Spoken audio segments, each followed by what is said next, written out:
Hello, friends, and welcome to Adventures in Pixieland. My name is Amy, and I'm an ordained minister. We are in Bible study. We are in the NIV, and we will be throughout all of 2025.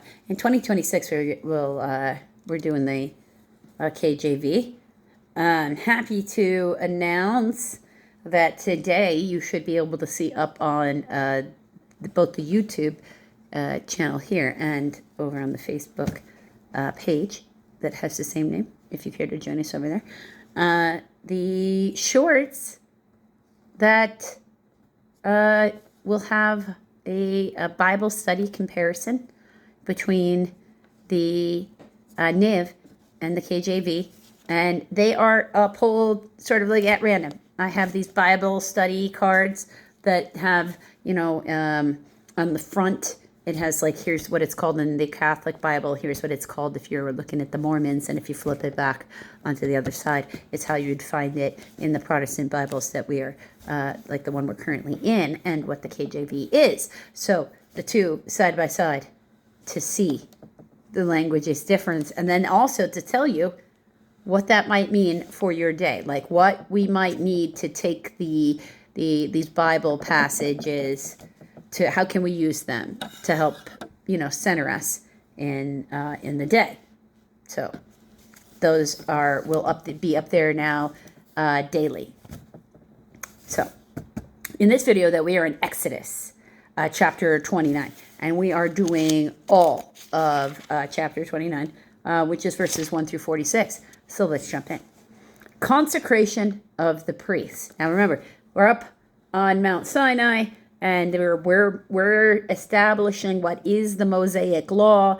Moses is up there with Aaron, Aaron came and went. Joshua, his assistant, and they are recording these requirements that we will later come to know as the Mosaic law.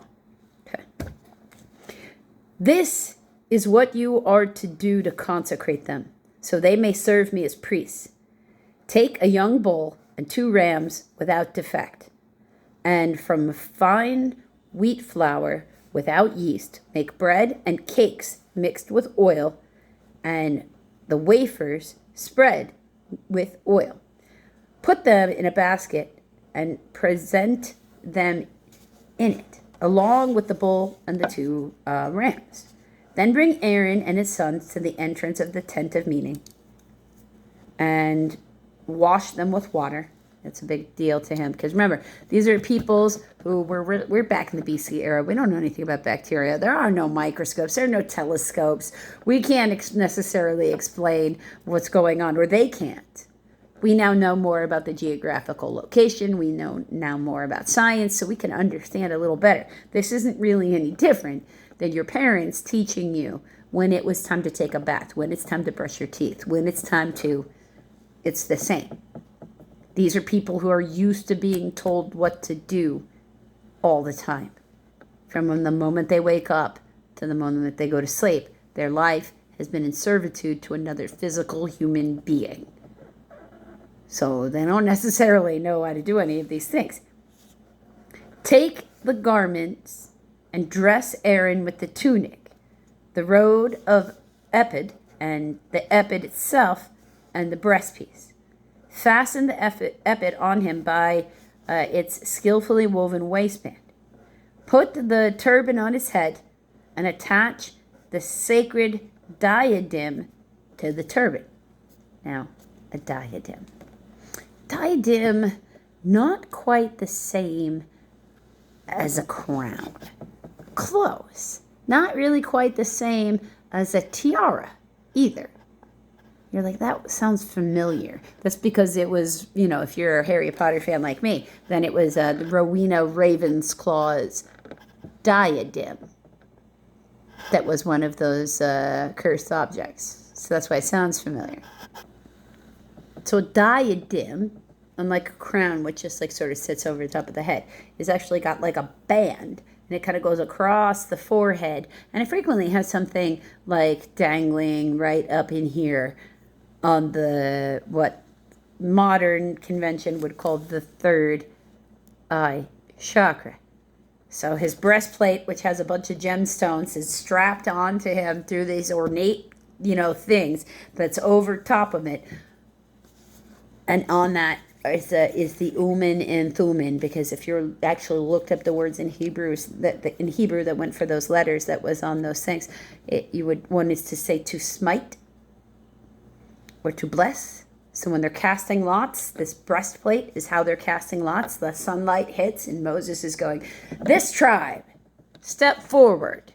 And then families are divided within there, and then they're doing the same thing.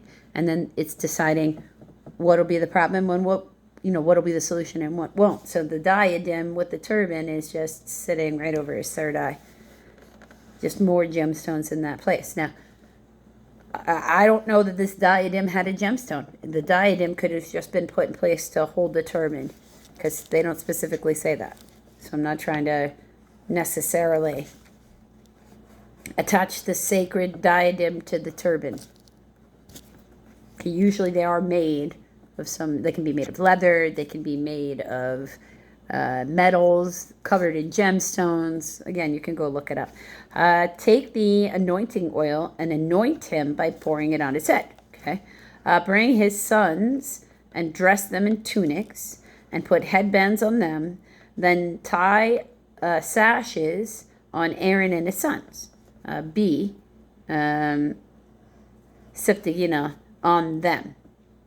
It says on them, not on Aaron and his sons, just on them. The priesthood is theirs by lasting ordinance. In this way you shall ordain Aaron and his sons. Bring the bull to the front of the tent of meeting. Aaron and his sons shall lay their hands on its head. Slaughter it in the Lord's presence at the entrance to the tent of meeting. Then take some of the bull's blood and put it on the horns of the altar with your finger. So dip your finger in this blood and put it on the altar. Then take all the fat around the inner parts, the covering of the liver, and both kidneys with the fat on them, and burn them on the altar. Well, those aren't things I'd want to eat anyway. Burn the bull's flesh and its hide and its offal outside the camp. So you don't want that stench going on. It is a sin offering. So not in the tent of meeting, outside the camp as a sin offering. Take one of the rams, and Aaron and his sons shall lay their hands on its head, slaughter it, and take the blood and sprinkle it against the altar on all sides. Cut the ram into pieces and wash the inner parts and the legs, putting them with the head and the other pieces. Then burn the entire ram on the altar. It is a burnt offering to the Lord, a pleasing aroma, an offering made to the Lord by fire. So to me, that's going to stink. I'm going to have to tell you that, because rams, because they want to burn the entire ram. Okay, so to me, that's a really stinky. I mean, that's fair. And say, ugh, what a stench. Me and God have a disagreement about what is the pleasant aroma, I got to say. I mean, cooking meat, can, if you're a meat eater, can smell pleasant. It's the hair burning. I'd rather not. Thanks. Verse 19. Take the other ram, and Aaron and his sons shall lay their hands on its head. Slaughter it, and take some of its blood, and put it on the lobes of the right ears of Aaron and his sons, and on the thumbs of their right hands, and on the big toes of their right feet. Okay, so right hand is considered the blessing in biblical sense. It's usually the right hand is a blessing and the left hand is, a curse. So take that for however it resonates. Then sprinkle blood against the altar on all sides, because I'm not saying anything about right-handed or left-handed people. Any of that's nonsense. The reason people even think that stuff is because it seems to be the right hand in the Bible that they're using to make blessings. Anytime they're blessing, like when we were in Genesis, it was a big deal that he put his hand on the younger son, not the older son. And take some of the blood on the altar, and take some of the anointing oil, and sprinkle it on Aaron and his garments, and on his sons and their garments. Then he and his sons and their garments will be consecrated. Take from this ram the fat tail, and the fat around the inner parts, the covering of the liver, both kidneys from the fat on them, and the right thigh. This is the ram for the ordination. So it's another animal sacrifice to get ordained. From the basket of bread made without yeast, which is before the Lord, take a loaf and a cake made with oil and a wafer. Put all of these in the hands of Aaron and his sons, and wave them before the Lord as a wave offering. I'm not sure how that, do they mean wave like we do in stadiums? Or are they like waving? Like, I'm not sure. Or is it wave, because it's not WAIVE, it's wave, like wave. Then take them from their hands and burn them on the altar along with the burnt offering for the pleasing aroma to the Lord, an offering made to the Lord by fire. After you take the breast of the ram for Aaron's ordination, wave it before the Lord as a wave offering, and it will be your share. So I guess you wave it in front of the altar, and then it's yours instead of putting it on there. So they have to each wave so that it's a meat offering from them. I see. Consecrate those parts of the ordination ram that belong to Aaron and his sons, the breast that is waved and the thigh that was presented. This will always to be the regular share from the Israelites for Aaron and his sons. It is the contribution the Israelites are to make to the Lord from their fellowship offerings. It's got a footnote of C on here. So C is traditionally. Okay, so this is their traditional things. That's just their take-home feed to feed themselves and their families, because be fruitful and multiply. Aaron's sacred garments will belong to his descendants so that they can be anointed and ordained in them. The son who succeeds him as priest and comes to the tent of meeting to minister in the holy place is to wear them 7 days. So every time he enters, he is to put them on. Take the ram for the ordination and cook the meat in a sacred place at the entrance to the tent of meeting. Okay. At the entrance to the tent of meeting, Aaron and his sons are to eat the meat of the ram and the bread that is in the basket. So they are to eat their portion of this offering as the priest of the sin or guilt offering. They're to eat it after they present it.